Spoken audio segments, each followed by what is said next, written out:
So yun mga stig, so ito na nga yung pinaka box nya. So yan.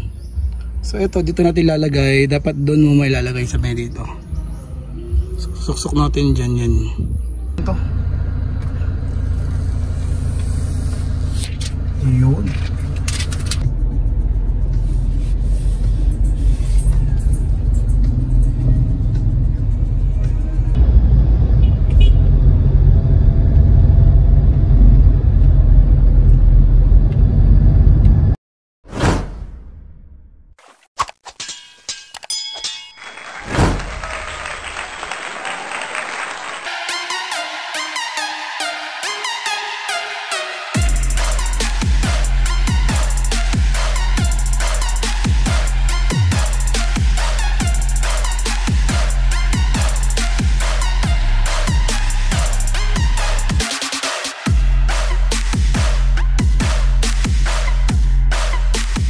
So what's up mga Astig? So dito po tayo sa another episode ng Astig TV. At ako po ang inyong lingkod, si Ash. For this episode, magkakaroon naman tayo ng unboxing and review ng mga katulong sa ating bahay-bahay din.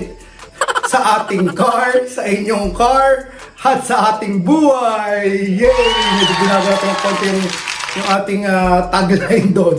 So for this episode, ang ating i-unbox at i-review ay yung QCY V77 na dashcam, actually smart dashcam, na ilalagay namin ito sa aming SUV. Nabili namin to sa isa pa namin na favorite na shopping app, ang Lazada. Nabili namin to ng 2,953 pesos lang, pero nung bilhin namin, sinamahan namin ng 64 gig, kaya ang kanyang total price is 3,505. So yan, makikita nyo, ang pangalan niya ay QCY V77 HD Dashcam, 1080p, 9.66 inches in touchscreen, super night vision, G-sensor, and loop recording. So makikita nyo dyan yung kanyang mga features, na pwede siyang mag-stream ng media, DVR, wide field of view. So makikita nyo sa taas yung ganda ng dashcam na to, at sa baba naman ay yung sa ibang makikita nyo na dashcam at kapag mirror lang ang ginamit. Meron tong real-time views, no affected or not affected by the weather, and then not affected by car size. Meron tong loop recording. It will automatically overwrite the oldest video when micro SD card is full. Ibig sabihin, yung mga pinakalumang video, yun ang papalitan ng mas bagong video. Ito namang G-sensor, ito yung isa sa pinaka-favorite ko kasi it will auto-lock and save the emergency video in collision. Ibig sabihin, in times na parang wag naman sana mangyari pag may nakabangga sa car mo or bumangga ka, magse-save yan automatically at malalak, at hindi siya basta-basta mabubura unless gusto mo siyang burahin. Meron siyang 24 hours parking monitor. O, isipin nyo yun ha. And then, AHD low exposure rear camera enhances night vision, prevents video overexposure. So kung makikita nyo, ibig sabihin kahit medyo madilim, gagawa ng paraan si QCY V77 para mapalinaw yung ating yung makikita natin sa ating dashcam. At yun na nga, super night vision. Nakalagay dyan, both front and rear cams are equipped with WDR HDR technology which could perform better in dark or bright scenes. Kakasabi ko lang kanina. And 170 degrees wide angle view capture. So ibig sabihin, kahit yung hindi mo nakikita habang nagmamaneho ka, makikita rin niya, or yung hindi abot ng mata mo habang nagdadrive ka, mas kitang-kita ng wide angle view capture nitong ating QCY V77 HD Cam. So ito yung kung paano siya i-install. Actually, tuturuan din namin kayo ni Hani kung paano to i-install. Hindi na namin kailangan na mag-i-install. Kayang-kaya namin kami na rin na mag-install. Kahit yung kapag nag-reverse ka, mag-automatic na magpapakita siya ng camera sa likod. At merong meron dun makikita ka ng mga lines na tutulong sa'yo para makapag-park ng maayos. So ano pang iniintay natin? Tara na't mag-unbox, mag-review, and also mag-install na rin itong ating QCY V77 HD Smart Dashcam. Samahan nyo ako! Tara! So yun mga stigs, so deliver na siya ni Manong Lazada driver. At yun na, nakaseal pa siya at pinakalagay na fragile or fragile, whatever. So na natin. Yan, so nakabubble wrap pa sa loob. So, nakita nyo naman nakasealed. Buksan ulit natin. So yun mga stigs, so ito na nga yung pinaka box nya. So kagaya ng sinabi ko, in order ko na may kasama ng 64 gig. Yun, kasi dito may store yung mga media files. So yun, tingnan natin ito nakalagay dito. So QCY new and very hot V77 HD Dashcam, 1080p sa front and 1080p rin sa harapan. Merong Wi-Fi. Ito yung pinaka dahilan kung bakit ito yung pinili ko. Ayan, 9.66 inches, almost 10 inches. Super night vision, G-sensor, loop record, 24 hours monitor. Kagaya ng sinasabi ko na meron tong Wi-Fi at mobile phone interaction. Yan, scan nyo lang yung QR code na yan at ma-download na natin yung app para ma-connect yung ating phone sa ating QCY V77 HD Dashcam. Diba? Amazing! Dito naman nakalagay Intelligent Car Dashcam. Tapos ito yung magiging itsura niya pag binuksan natin ito mamaya. Ano pa yung nakalagay? V77, mobile phone, interaction, parking, monitoring, and TS real-time storage. What else? Ito yung itsura rin niya. So yun lang. So lagay natin dito sa gilid. Check na natin siya. Ito na. Tadam! So yan. So unang-una meron siyang kasama na ganito. Another protection. So ito na mismo yung pinaka dashcam natin. Meron pang kasama nito. Lagay din natin sa gilid. At meron pa siyang kasamang mga iba't ibang peripherals. So tingnan mo natin mga peripherals. Medyo mamaya na yung pinaka mismong dashcam. So ito of course, ito yung nilalagay sa car charger. At ito yung mga sinasaksak para mag-connect siya doon sa ating dashcam. Lagay ito sa gilid.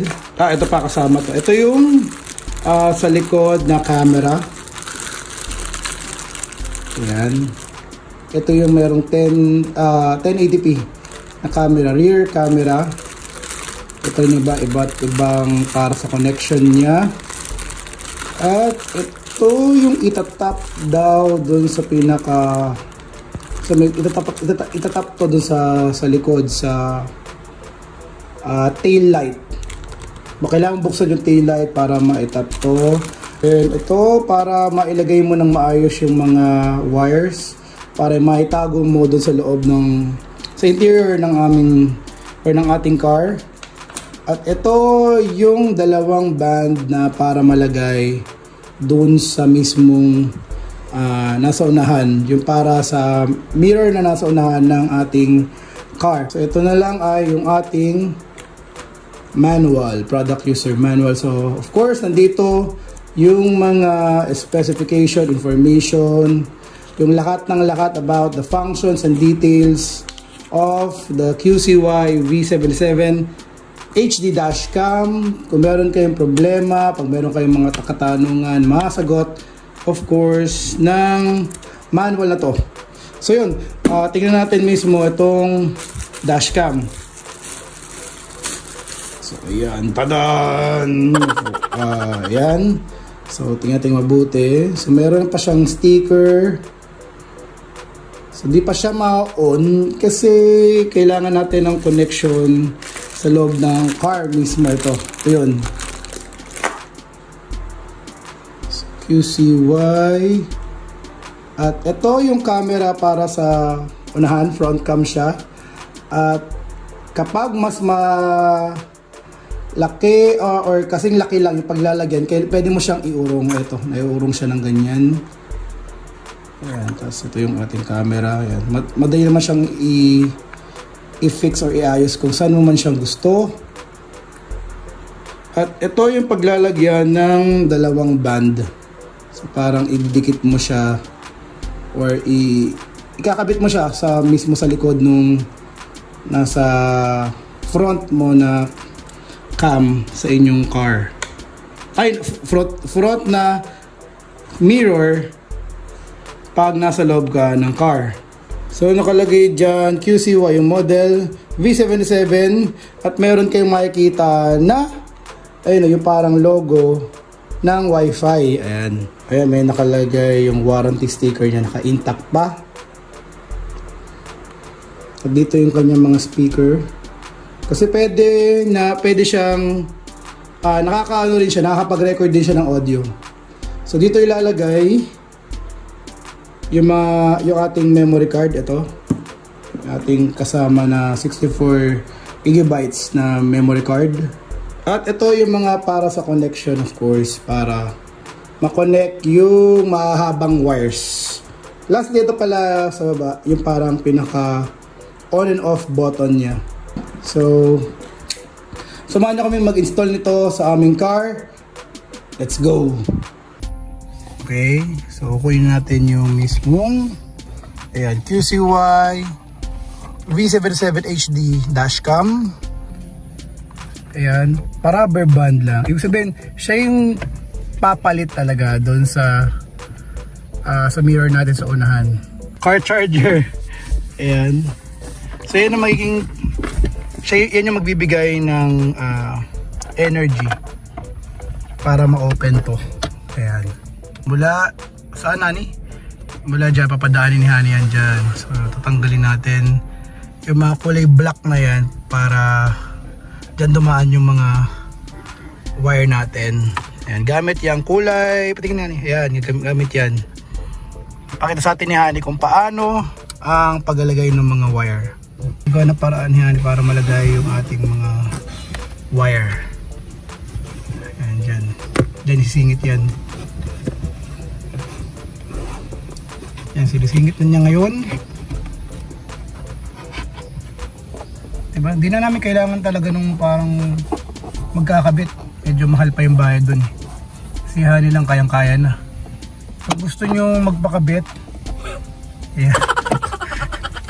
I-PM nyo lang #TV at kami bahala. Si Hani may kakabit. Yan, tinanggal niya yung compartment, di ba? Kaya ba ng iba yan? So dyan na papadaanin ni Hani para dumire-diretso yung wire doon hanggang sa para mailagay dito. Ayan.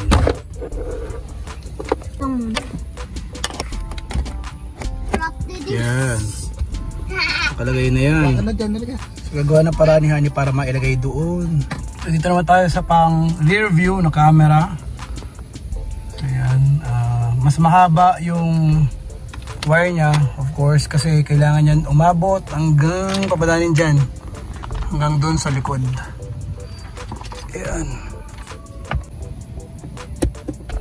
So ayan, ilalagay na natin para sa likod. Ayan. Na namin, nagawa ng paraan. Ayan. So ngayon naman, ang kailangan namin magawa ng paraan ay yung mailagay siya sa likod.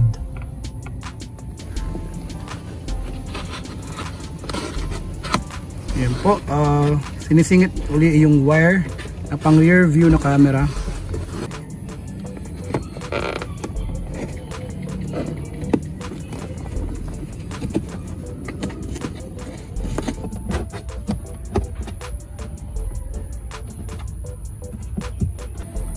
Ito papadaanin, papasok doon. Oo, parang doon lumot. Hindi ka magtanggal.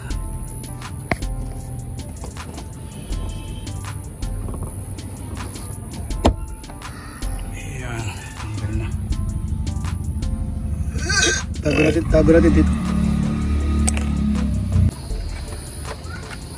So yun, napasok na sa pinadaan mula dito sa ilalim at dumaan dito. Ayan.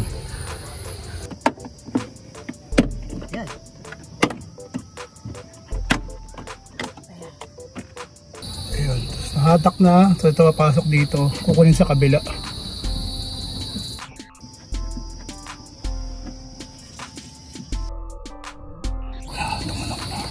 So ito papadaanin dito pag ganon. Ayan, so ito tinanggal din. At wag, ito yung pinakamalaga, wag kakalimutan matanggal to. Yung mga yan, mga color blue na yan. Tapos sunod ito naman. Ay, ganun.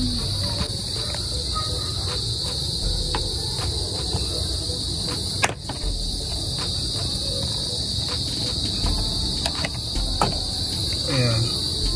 Lagay yung bala. Tapos meron din dito sa gilid. Saan ba yun? Ah, ito.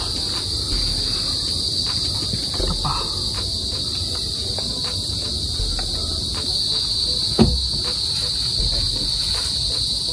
Ano yun? Uy! Ah, nahulog yun. Ayun yung tatanggalin. Ang tawag doon? Slicer? Ang tawag doon? Okay, so basically medyo maikli. So kaya bumili kami ng pang-connect itong color yellow. So pagduduktongin namin to. Then, so kailangan ito yung idadaan natin mula dito papunta rito sa so, kung makikita nyo ito, nahatak ko na to. Dito namin ikakabit pag ito. So dyan namin parang ipapasok. No splicing gagawin natin. Ilalagay mo lang yung dulo nito doon sa para isa sa mga butas. Medyo mahaba kasi. So yung dulo nito. So anuin ko muna to.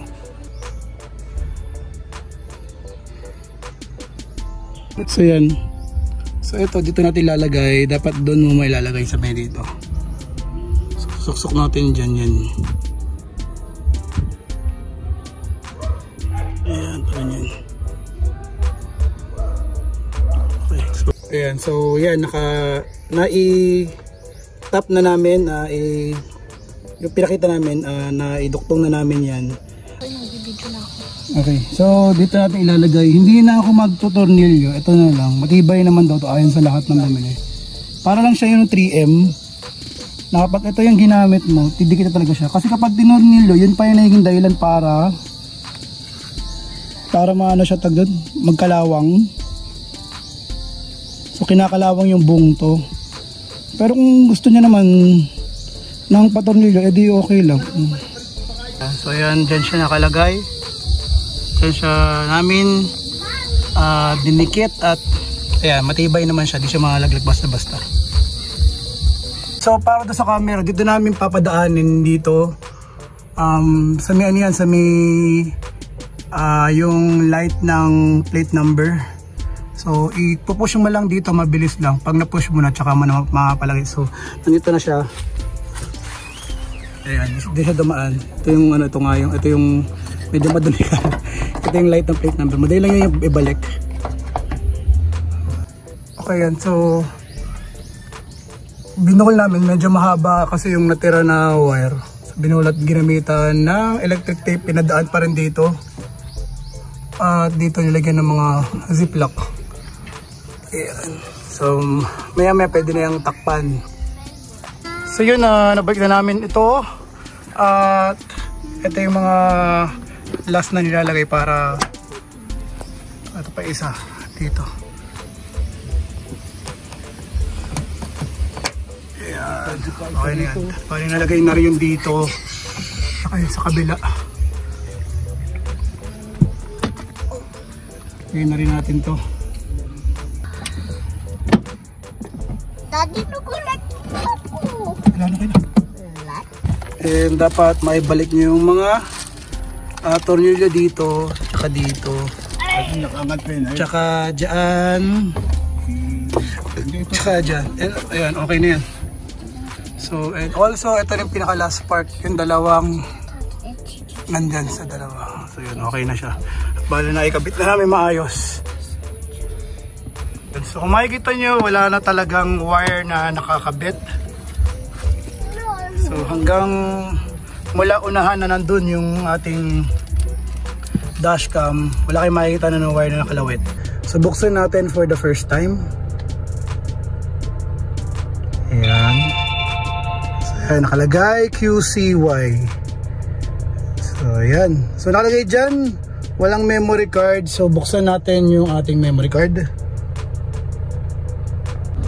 Okay, so ito yung memory card, 64 gig, kasama siya sa package na binili namin. Ilalagay natin siya dito pag ganyan ang paglagay. Yun, tumunog na. Ayan, nakalagay na yung memory card sa loob. Ayan, wala na nakalagay na error na wala ng memory card. Okay na siya ngayon. Ngayon, tanggalin natin to. Yun. Check natin yung sa likod. Mababa tayo sa home. Tapos tayo settings. Tapos dito, i-format natin yan. Nakalagay dyan, warning, please press confirm to delete all data. I-format natin yung 64 gig. LCD off for protection. Nakalagay dyan kung 30, 60, and 120 seconds. Meron ditong auto shutdown. Ayan. Kapag di mo na siya nagagamit. Frequency. Ayan. Pwedeng 50 Hz or 60 Hz. Key sound. Yun yung bang ingay-ingay. Tanggalin ko yung sound. Ayan. Ayan. Wala nang sound kada tina-touch ko. So language. Pwedeng English or ano ba yan? Chinese language or Chinese language yan. So date and time, ilagay na natin totoong date ngayon. 3 media pwede. At ito yung version ng amin. Tapos if you want to set it on the default setting, yan, press the confirm, pero okay na ako doon.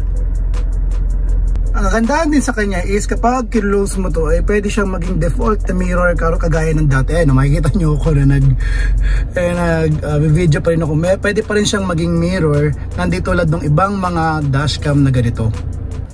So yun, ngayon naman, check natin kung gumana yung ginawa namin sa rear camera, kung tama yung pag-tap na ginawa namin. So i-reverse ko ngayon, tingnan natin kung mag-automatic.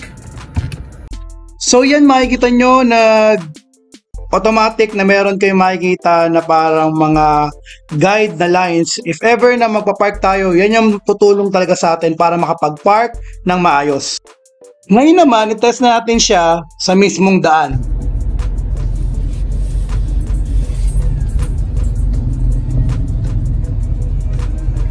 Malayo na. Alam ko malayo kasi kami.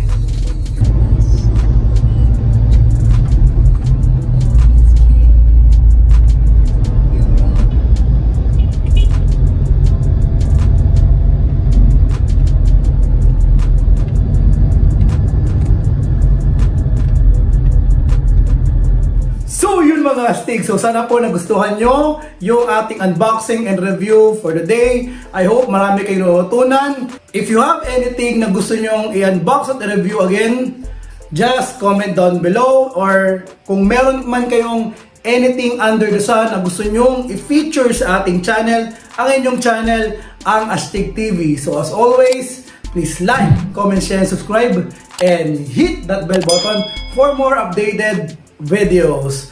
I'm Ash for Astig TV. Always be Astig!